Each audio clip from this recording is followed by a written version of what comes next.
룻기 1장 1절부터 16절까지 말씀입니다. 1절부터 16절까지 저와 한 절씩 교독하시겠습니다. 사사시대에 그 땅에 기근이 든 일이 있었다. 그때 유다 베들레헴 태생의 한 남자가 모압 지방으로 가서 임시로 살려고 아내와 두 아들을 데리고 길을 떠났다. 그 남자의 이름은 엘리멜렉이고 아내의 이름은 나오미이며 두 아들의 이름은 말론과 기륜이다. 그들은 유다 베들레헴 태생으로서 에브랏 가문 사람인데 모압 지방으로 건너가 거기에 살았다.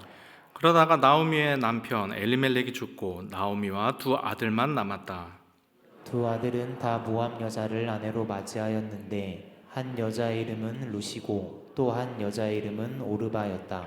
그들은 거기서 10년쯤 살았다. 그러다가 아름 말론과 기륜이 죽으니 나오미는 남편에 이어 두 아들마저 잃고 홀로 남았다. 모압 지방에서 사는 동안에 나오미는 주님께서 백성을 돌보셔서 고향에 풍년이 들게 하셨다는 말을 듣고 두 며느리와 함께 모압 지방을 떠날 채비를 차렸다. 나오미가 살던 곳을 떠날 때 두 며느리도 함께 떠났다. 그들은 유대 땅으로 돌아가려고 길을 나섰다. 길을 가다가 나오미가 두 며느리에게 말하였다. 너희는 제각기 친정으로 돌아가거라. 너희가 죽은 너희의 남편들과 나를 한결같이 사랑하여 주었으니 주님께서도 너희에게 그렇게 해주시기를 빈다. 너희가 각기 새 남편을 만나 행복한 가정을 이루도록 주님께서 돌보아 주시기를 바란다. 나오미가 작별하라고 그들에게 입을 맞추니 며느리들이 큰 소리로 울면서 말하였다. 아닙니다. 우리도 어머님과 함께 어머님의 결례에게로 돌아가겠습니다. 그러나 나오미는 말렸다. 돌아가다오 내 딸들아, 어찌하여 나와 함께 가려고 하느냐? 아직 내 뱃속에 아들들이 들어 있어서 그것들이 너희 남편이라도 될 수 있다는 말이냐? 돌아가다오 내 딸들아, 제발 돌아가거라. 재혼을 하기에는 내가 너무 늙었다. 설령 나에게 어떤 희망이 있다거나 오늘 밤 내가 남편을 맞아들여 아들들을 낳게 된다거나 하더라도 너희가 그것들이 클 때까지 기다릴 셈이냐? 그때까지 재혼도 하지 않고 홀로들 지내겠다는 말이냐? 아서라 내 딸들아, 너희들 처지를 생각하니 내 마음이 너무나 괴롭구나. 주님께서 손으로 나를 치신 것이 분명하다.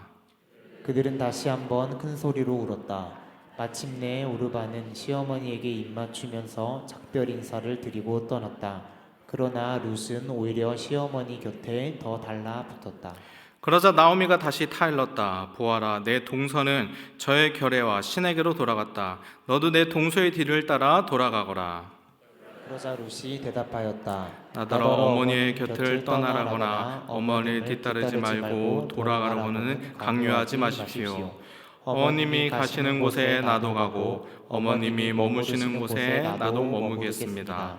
어머니의 결례가 내 결례이고 어머니의 하나님이 내 하나님입니다. 아멘. 오늘 여러분과 함께 나누는 말씀의 제목은 절망에서 회복시키시는 하나님, 이런 제목으로 우리 함께 말씀을 나누도록 하겠습니다. 제가 몇 년 전에, 한 5년 전쯤인 것 같아요, 다구치 요시우미가 쓴 40대를 후회 없이 살기 위한 15가지 습관이라는 책을 읽었습니다. 인터넷에 파격 할인을 하길래 궁금해서 사서 읽어봤습니다. 이 책에 보면은 40대에 대해서 이렇게 설명하고 있습니다. 40대는 산무의 시대이다. 가장 바쁠 때이기에 시간이 없고 아이의 교육비나 대출금 때문에 돈이 없으며 육체적으로 고된 일에 체력이 없다. 젊었을 때는 돈이 없어도 시간과 체력이 있고 노년기에는 체력은 없지만 시간과 돈이 있다. 그러한 시기에 비하면 40대는 시간과 돈과 체력이 바닥이어서 인생의 가장 괴로운 시기라 할 수 있다라고 책에서 말했습니다. 여러분 맞나요?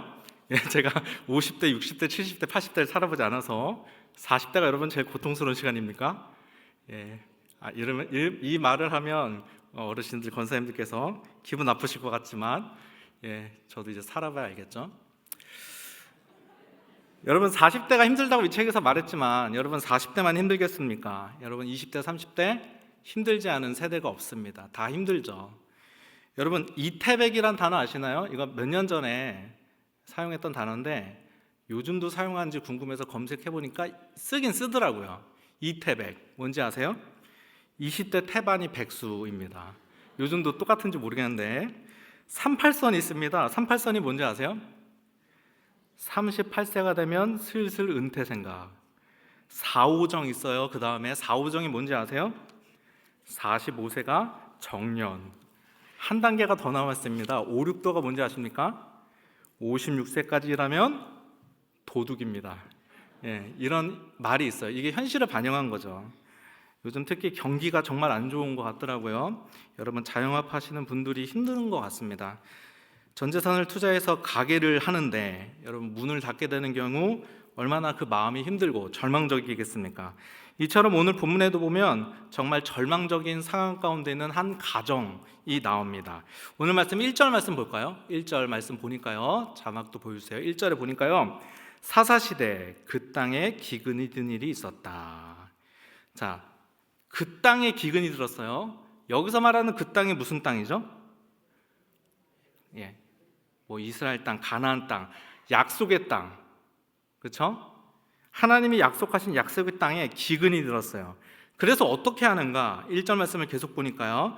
그때 기근이 든 일이 있었다. 그때 기근이 든 그때 유다 베들레헴 태생의 한 남자가 모압 지방으로 가서 임시로 살려고 아내와 두 아들을 데리고 길을 떠났다.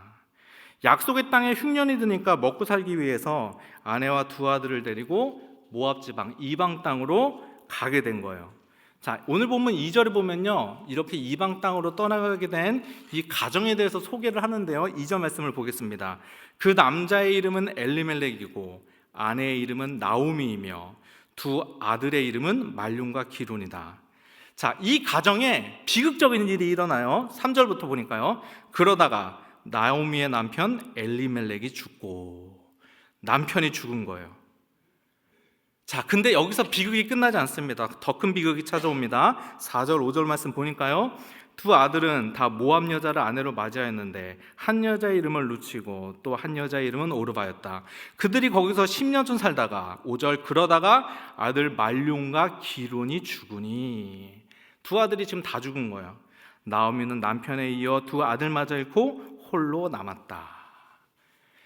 약속의 땅에 기근이 들어서 먹고 살아야 되니까 이방 땅으로 떠났거든요. 근데 이방 땅에서 10년 사는 동안 남편 죽고 두 아들이 죽었어요. 집안의 남자가 다 죽어버린 사건이 일어난 것입니다. 여러분 이스라엘 사회에서 가장 불쌍한 그룹이 세 그룹이 있어요. 누군지 아세요? 객, 고아, 가부입니다. 그 중에 가장 불쌍한 사람이 누군지 아십니까? 과부가 가장 불쌍합니다. 왜 그런지 아세요? 객은 돌아갈 곳이 있죠. 고아는 성장하면 끝입니다. 가부는 시간이 지나면 늙은 가부거든요. 가부가 제일 불쌍한 거예요. 여러분 가부는요 경제적으로 일을 하여 돈을 벌고 싶어도 일을 할 수가 없습니다. 어린아이라도 남자가 있으면 괜찮은데 남자가 집안에 아무도 없잖아요. 그러면 재산을 다 가까운 친척들에게 뺏기게 돼 있어요. 여러분 시어머니와 며느리만 남았으니 이 상황이 얼마나 기구한 상황입니까? 절망적인 상황이라는 거예요. 그런데 오늘 본문 1절 말씀을 다시 돌아가서 보니까요, 이런 비극적인 이 사건이 일어난 때를 말해요. 때를 1절 말씀 다시 보겠습니다. 사사시대 그 땅에 기근이 든 일이 있었다. 자, 이방 땅에서 기근이 들어 먹고 살려고 이방 땅으로 떠났어요. 이방 땅에서 남편 죽고 두 아들마저 죽어버린 이런 비극적인 사건이 일어난 때가 언제라고 지금 말하고 있어요? 무슨 시대예요? 사사시대라는 거예요. 자, 여러분 성경은 단어 하나도 기록한 의도가 있습니다. 이런 비극적인 사건이 일어난 때가 사사시대라는 것이 중요한 거예요. 이거를 일부러 언급하는 거예요. 사사시대에 이런 일이 일어났다는 거예요. 자, 그러면 사사시대의 특징이 무엇인가? 여러분 사사시대의 특징이 무엇인지 아십니까? 예, 잘 아시네요. 사사시대를 한 문장, 한 구절로 요약할 수 있는데 그 말씀이 사사기 21장 25절이에요. 이 말씀으로 사사시대를 한 문장으로 다 표현하는 거예요. 우리 사사기 21장 25절 말씀 우리 자막 보면서 다 같이 한번 읽어보겠습니다. 시작. 그때는 이스라엘의 왕이 없었으므로 사람들은 저마다 자기의 뜻에 맞는 대로 행하였다. 자, 이스라엘의 왕이 없었대요. 사사시대에는 이스라엘의 왕이 없었대요. 이게 무슨 말이에요? 진짜 눈에 보이는 왕이 없는 건 맞아요. 근데 이거는 무슨 말이냐? 여러분 이스라엘의 왕이 누구십니까? 하나님이세요. 여러분 이스라엘 백성들이 애굽의 노예로 살다가 출애굽해서 광야 생활했잖아요. 그리고 광야 통과해서 가나안 땅에 들어갔잖아요. 애굽에 있을 때는 누가 왕이었어요? 바로가 왕이었던 거죠. 바로의 말씀 명령대로 살았어야 되는 거예요. 근데 출애굽하자마자 이스라엘 백성들이 누구 말대로 살아야 돼요? 이제 하나님의 말대로 살아야 되는 거예요. 구원받은 사람은 왕이 바뀌는 거예요. 이스라엘 백성들은 하나님을 왕으로 모시고 살아야 되는 거예요. 하나님의 뜻대로, 하나님의 말씀대로 살아야 되는 거예요. 그게 우리에게 일어나는 구원이라는 사건이란 말이에요. 자, 하나님이 왕이심에도 불구하고 왕이 없었다. 이 말은 무슨 말이에요? 사사시대는 사람들이 하나님을 왕으로 삼고 하나님의 뜻대로 살지 않고 자기 마음대로 살아가는 타락한 시대였다는 거예요. 사사기는 타락한 암흑기예요. 그런 시대였던 거예요. 자, 여러분 잘 보세요. 약속의 땅에 기근이 들었습니다. 그러면 믿음의 사람은 어떻게 해야 되죠? 약속 땅을 버리고 떠나야 되나요? 여러분, 우리가 신앙생활 하다가 신앙생활 가운데, 여정 가운데 어려운 일이 생겼어요. 그러면 여러분, 하나님 품을 떠나야 됩니까? 교회를 벗어나야 되나요? 세상으로 나가야 되나요? 기근이 들었으면, 약속의 땅에 기근이 들었으면 그 가운데서도 하나님을 바라보고 약속의 땅에 머물러야 되는 거예요. 그런데 기근이 찾아오자 이 가정은 어떻게 했어요? 자기 마음대로 약속의 땅을 버리고 먹고 사는 문제를 위해서 떠나버리죠. 사사시대죠. 자기 마음대로 산단 말이에요. 자, 보세요. 약속의 땅을 버리고 자기 마음대로 먹고 사는 문제를 위하여 세상 이방 땅으로 나가버린 엘레멜렉의 가정을 통해 당시 사사시대의 모습이 이렇다는 걸 보여주는 거예요.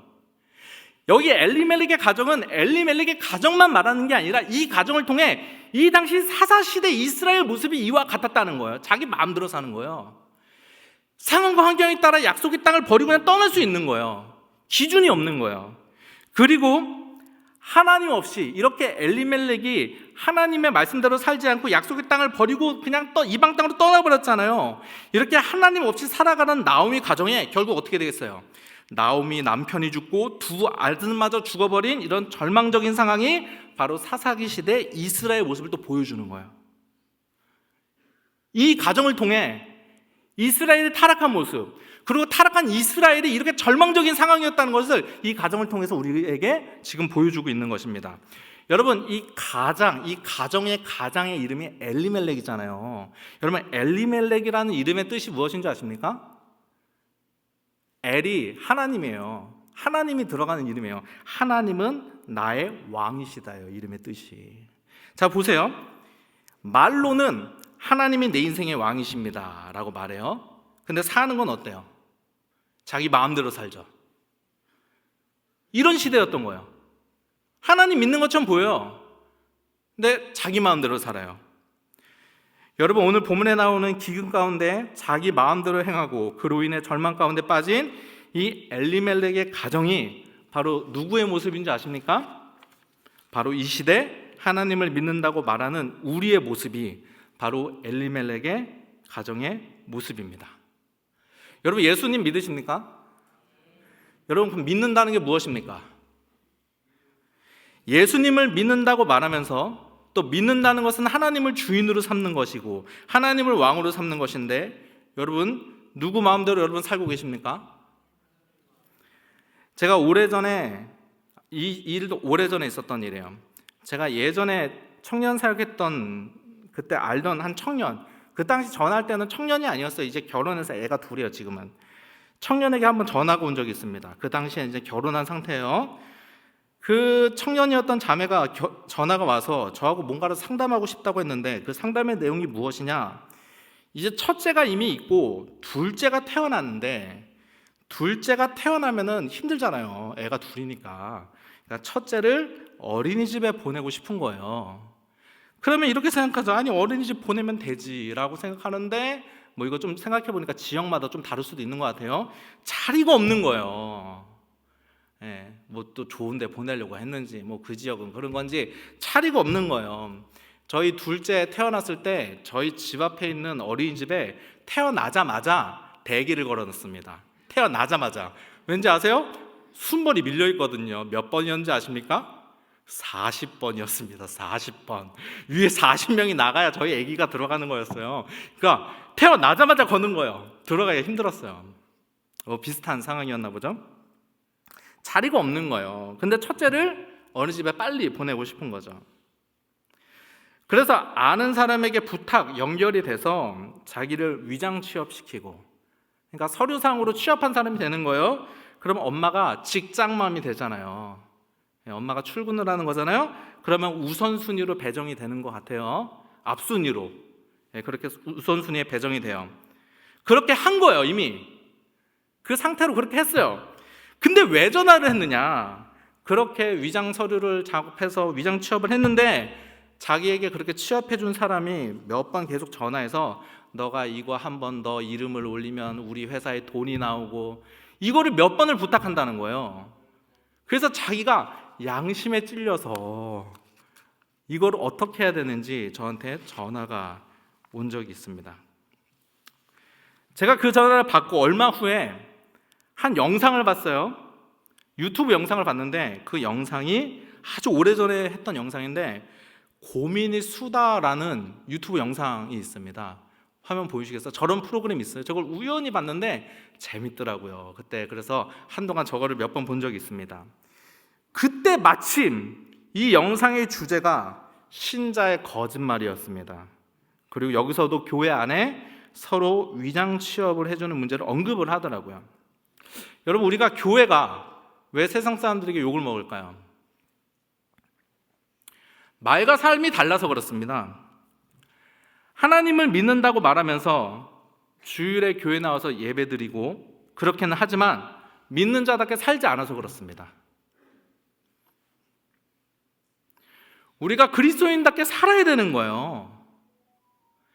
여러분, 니체가 이런 말 했습니다. 신은 죽었다. 그러자 유럽의 교회가, 독일의 교회가 항의했습니다. 그러자 니체가 다시 말했어요. 신은 죽었다. 내가 신이 죽었다는 것을 증명하겠다. 그러면서 니체가 무슨 말을 했는지 아십니까? 교회에 대해서 말했어요. 저 무기력한 교회를 봐라. 저 무기력한 교회가 신이 죽었다는 것을 증명하는 증거다 라고 말했어요. 여러분, 교회가 교회다워야 사람들이 교회를 보고, 교회라는 게 우리잖아요. 우리가 하나님 믿는 자다워야 사람들이 우리를 보고 하나님의 살아계심을 알게 되는 거예요. 여러분, 우리가 말로만 믿는다고 말하지 말고 엘리멜렉처럼 하나님이 나의 왕이시다 이렇게 말로만 하는 것이 아니라 우리가 믿는 자답게 살아야 되는 줄 믿습니다. 자, 그런데 오늘 본문을 계속해서 보니까요, 6절 말씀 보겠습니다. 6절. 모압 지방에서 사는 동안에 나오미는 주님께서 백성을 돌보셔서 고향에 풍년이 들게 하셨다는 말을 듣고 두 며느리와 함께 모압 지방을 떠날 채비를 차렸다. 자, 지금 절망 가운데 빠져 있어요. 두 아들 죽고 남편 죽고 다 죽었어요. 며느리하고 자기밖에 안 남았어요. 그런데 이제 나오미가 무슨 생각을 하는 거? 6절 마지막에 모압 지방을 떠나서 이스라엘로 돌아올 생각을 지금 하고 있는 거예요. 자, 근데 나오미가 이스라엘로 돌아올 생각을 하는 원인이 여기 지금 6절에 나와 있어요. 원인이 무엇이에요? 주님께서 백성을 돌보셨다는 소식이 들리는 거예요. 이스라엘이 막 회복되는 거예요. 은혜를 베푸신 거예요. 그 소식을 들었어요. 그래서 나오미 마음속에 돌아가야겠다. 이제 이스라엘 땅으로 가야겠다. 이 생각이 드는 거예요. 나오미가 회복되는 거예요. 근데 이 회복에 이 이스라엘 백성 돌보셨다는 소식을 들었는데 이 백성을 지금 누가 돌보셨다고 말하고 있어요? 주님께서 돌보셨다는 말을 하고 있죠. 자, 무슨 말을 하고 싶은 거예요? 지금 성경이 하나님을 떠나고 죄악과 절망으로 얼룩진 인생 가운데 하나님이 그들 가운데 일방적인 은혜를 베푸심으로 그 인생을 회복시키려고 지금 하고 계시는 거예요. 나오미도 이제 이스라엘 땅으로 돌아올 마음이 생긴 거예요. 자, 그런데 여기서 중요한 한 가지를 발견할 수 있습니다. 7절, 8절. 7절. 나오미가 살던 곳을 떠날 때 두 며느리도 함께 떠났다. 나오미와 며느리 함께 돌아가는 거예요. 그들은 유다 땅으로 돌아가려고 길을 나섰다. 8절. 길을 가다가 나오미가 두 며느리에게 말하였다. 너희는 제각기 친정으로 돌아가거라. 너네 고향, 이방 땅, 이방 여자들이거든요. 너네 고향으로 돌아가라. 나 따라오지 말아라. 너네 이스라엘 땅으로 돌아오지 말아라. 지금 이렇게 말하는 거예요. 자, 왜냐하면 지금 나오미를 따라가는 건요, 이거 미친 짓입니다. 이스라엘 땅에 가잖아요. 먹고 살 길이 없어요. 백수가 아니에요. 거지처럼 살아야 돼요. 실제로 이 나오미와 룻이 이스라엘 땅에 돌아가서 남의 밭에서 떨어진 이삭을 줍고 산다니까요. 그러니까 이거 돌아가면 안 되는 거예요. 그러니까 이거를 나오미도 아는 거예요. 그러니까 돌아오지 말아라. 나 따라오지 말아라. 너네 고향으로 돌아가라. 이렇게 지금 말하는 거예요. 12절부터 13절 말씀 보세요. 나오미가 두 며느리에게 이렇게 말합니다. 돌아가다오 내 딸들아, 제발 돌아가거라. 제발 돌아가거라. 재혼을 하기에는 내가 너무 늙었다.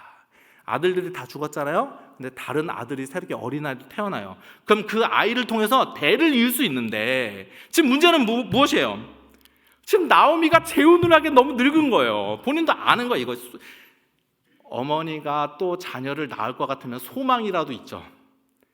근데 나오미도 그런 소망이 없는 걸 본인도 알고 이게 안 되니까 재혼을 하기에는 내가 너무 늙었다. 지금 말하고 있어요. 설령 재혼을 하기에도 늙었어요. 재혼도 불가능해요. 근데 설령 나에게 어떤 희망이 있다거나 오늘 밤 내가 남편을 맞아, 이것도 기적입니다. 이런 기적이 일어나서 남편을 맞아들었는데 아들 낳는 것도 기적이에요. 기적 중에 기적 중에 기적입니다. 이거 진짜 아들을 낳는다 할지라도 13절 너희가 그것들이 클 때까지 기다릴 셈이냐. 여러분 아이를 낳으면 중학생 정도는 돼야 되지 않겠습니까? 그 아이를 통해서 대를 이으려면 재혼하는 것도 불가능한데 재혼한다 쳐도 그리고 임신해서 아이를 낳는다 쳐도 그 아이가 언제 또 클 때까지 기다리냔 말이에요. 그때까지 재혼도 하지 않고 홀로들 지내겠다는 말이냐. 아서라 내 딸들아 너희의 처지를 생각하니 내 마음이 너무나 괴롭구나. 주님께서 손으로 나를 치신 것이 분명하다. 이렇게 지금 말하고 있는 거예요. 여러분 잘 보세요. 나오미 따라가는 것은 어떤 짓이에요? 미친 짓입니다. 바보 같은 짓이에요. 우리가 이게 자꾸 다른 사람의 인생이라서 감정이입이 안 되는데 여러분 같으면 따라가시겠습니까? 여러분 나오미 따라가시겠습니까?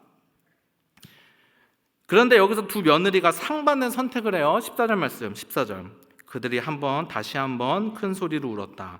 마침내 오르바는 시어머니에게 입맞추면서 작별 인사를 드리고 떠났다. 그러나 룻은 오히려 시어머니 곁에 더 달라붙었다. 자, 오르바는 떠났어요. 그런데 룻은 나오미를 더 붙잡았어요. 쫓아가려고 하는 거예요. 그러면은 나오미를 따라 이스라엘 땅에 들어간다는 게 무슨 의미가 있느냐? 15절에 나와요. 15절. 그러자 나오미가 다시 타일렀다. 보아라, 내 동서는 저의 결애와 신에게로 돌아갔다. 자, 이 며느리들이 자신의 고향으로 돌아간다는 것은 무슨 의미가 있는 거예요? 그냥 그쪽 가서 살겠다는 게 아니에요. 무슨 의미가 있는 거예요? 이방 우상에게로 돌아간다는 의미가 있는 거예요. 이방 신에게로 다시 가는 거예요. 신앙의 길을 포기하는 거예요. 룻이 이렇게 대답합니다. 마지막에 16절. 그러자 룻이 대답하였다. 나더러 어머니 곁을 떠나라거나 어머니에 뒤따르지 말고 돌아가라고 강요하지 마십시오. 어머니가 가시는 곳에 나도 가고 어머니가 머무르시는 곳에 나도 머물겠습니다. 어머니의 결례가 내 결례이고 어머니의 하나님이 내 하나님입니다 라고 말하는 거예요. 이건 효도 차원이 아니에요. 이거를 효의 관점에서 보면 안 돼요, 여러분. 물론 성경에 효를 말하죠. 우리가 효도해야죠. 그러나 이거는 효의 차원에서 말하는 게 아니에요. 여러분 구약 성경에 이스라엘 백성이 된다는 것은, 여러분 구약은 상징이에요. 이스라엘 백성이 된다는 것은 구원받은 하나님의 자녀가 된다는 것의 상징이에요. 그러니까 이스라엘로 들어간다, 따라서 하나님 안에 들어간다는 거예요. 우리가 영적 이스라엘이잖아요. 그렇죠? 유대인들은, 예수님 시대 유대인들은 혈통적 이스라엘만 구원받는다고 생각했잖아요. 근데 아니잖아요. 예수님을 믿는 자는 다 예수님의 족보에, 우리도 마태복음 1장에 다윗과 아브라함의 자손 예수 그리스도의 세계라 하면서 예수님의 족보가 쭉 나가잖아요. 쭉 나가다가 예수님에서 족보가 딱 끊기죠. 그럼 예수님 밑으로는 족보가 끊겼잖아요. 그러면 그 족보는 끊긴 족보인가요? 그 밑에는 누가 들어가는 거예요? 예수님을 영접하여 예수를 믿는 자들이 그 밑에 들어가는 거예요. 그러니까 마태복음 1장에 나오는 족보는 영적 족보인 거예요. 아브라함이 우리의 조상 아니죠. 그러나 믿음 안에서, 믿음의 세계에서 우리의 조상이 되는 거죠. 우리도 영적 아브라함의 자손이란 말이에요. 갈라디아 3장에 나오잖아요. 믿음으로 말미암은 자는 다 아브라함의 자손이다라고 말한단 말이에요.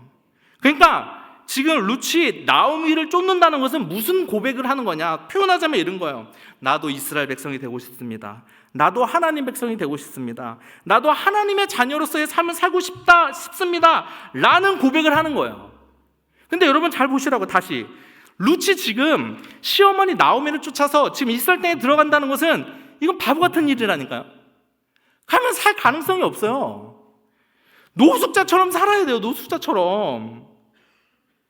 그럼에도 불구하고 룻이 나오미를 쫓은 이유는 무엇이에요? 믿음, 신앙. 하나님 하나 바라보고 거길 가는 거예요. 이게 룻과 오르바의 차이점인 거죠. 아주 예전에 나왔던 책인데 이것도 제가 예전에 읽었었는데 이찬수 목사님이 쓰신 붙들어 주심이라는 책이 있어요. 그 책에 보면은 이런 내용이 나옵니다. 제가 이 내용을 읽고 참 감동을 받았어요. 제가 읽어드리겠습니다. 자막으로도 썼습니다. 나는 아무 대책 없이 오직 하나님 한 분만 바라보고 이민 생활을 정리하고 한국으로 돌아왔다. 아무 대책도 없는 결단이었다. 당시 서울에 유일하게 아는 사람은 결혼해서 서울에 살고 있는 교회 친구가 있었다. 그래서 친구에게 전화해서 공항에 마중 나올 것을 부탁했다. 공항에서 친구가 물었다. 너 어디로 갈 거야? 너희 집. 굉장히 난감한 표정을 하는 친구의 집으로 짐을 들고 갔다. 역 이민이니 얼마나 짐이 많았겠는가. 그때 친구는 차도 없었다. 그렇게 빈 지하 단칸방에 살고 있는 신혼부부 친구의 집에 보름 가까이 함께 지냈다. 친구는 아침 6시에 출근했다. 되게 웃기죠, 여러분? 저도 보면서 웃었습니다. 그러면 친구 부인과 단둘이 앉아서 밥을 먹었다. 한 번 어찌다 민망하던지 트레이닝 바지를 입고 나와서 해가 뜰 때까지 골목을 걸어 다녔다. 그렇게 대책 없이 시작된 한국 생활 3년은 정말 비참했다. 신학대학원에 입학해서 기숙사에서 지내다가 여름방학이 되어 대구에 있는 내 모교에 갔다. 그곳에도 지낼 곳이 없어 교회 4층과 5층 사이 계단 중간에 돗자리를 펴놓고 여름을 지냈다. 지금 생각해보면 완전 노숙자였다. 어떻게 그렇게 철이 없어도 그렇게 없을 수 있을까? 그런데 그렇게 철없고 대책 없던 내가 딱 한 가지 붙잡은 것이 하나님이었다. 하나님 한 분만 붙잡고 목사가 되겠다고 한국에 돌아왔다.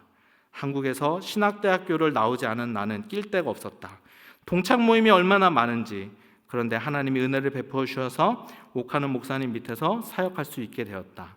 그렇게 10년 동안 청소년 사역을 했고 분당 우리 교회를 개척했다. 정말 하나님이 23년간 놀랍게 인도하셨다. 자, 보세요. 하나님이 룻에게 은혜를 베푸셨습니다.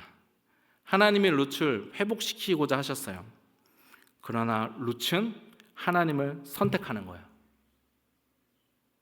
이게 중요해요. 여러분, 하나님이 우리 인생에도 은혜를 베풀기 원하십니다. 우리 인생도 회복시키길 원하십니다. 그러나 중요한 게 있어요. 우리가 하나님을 선택해야 됩니다. 여러분, 믿음으로 살아야 돼요. 우리가 믿음으로 결단해야 됩니다. 믿음의 길을 가야 돼요. 내가 믿음의 삶을 살지 않는데, 믿음의 길을 가지 않는데 하나님 어떻게 인도하십니까? 여러분, 하나님만 바라보고 이스라엘 땅으로 들어간 룻이 망할 것 같죠? 룻기를 보면 룻이 이삭을 주우러 다니며 우연히 한 밭에 이르렀는데 그 밭이 누구의 밭이었는가? 보아스라는 사람의 밭이었고, 보아스는 룻의 기업을 이어줄 자격이 있는 사람이었죠. 우연일까요? 하나님의 인도하심입니다. 여러분, 믿음의 길을 가면 망할 것 같잖아요. 우리가 믿음의 선택을 하면 망할 것 같잖아요. 하나님 바라보고 살면 망할 것 같잖아요. 근데 하나님의 길을 선택하고 믿음의 길을 갈 때 하나님의 인도하심을 경험할 수 있습니다. 결국 룻이 보아스와 결혼하여 자녀를 낳게 되는데 그 자녀가 다윗의 조상입니다. 룻도 다윗의 족보에 올라가게 돼요. 하나님의 자녀가 된 거예요. 말할 수 없는 하늘의 신령한 복을 누리게 된 것입니다.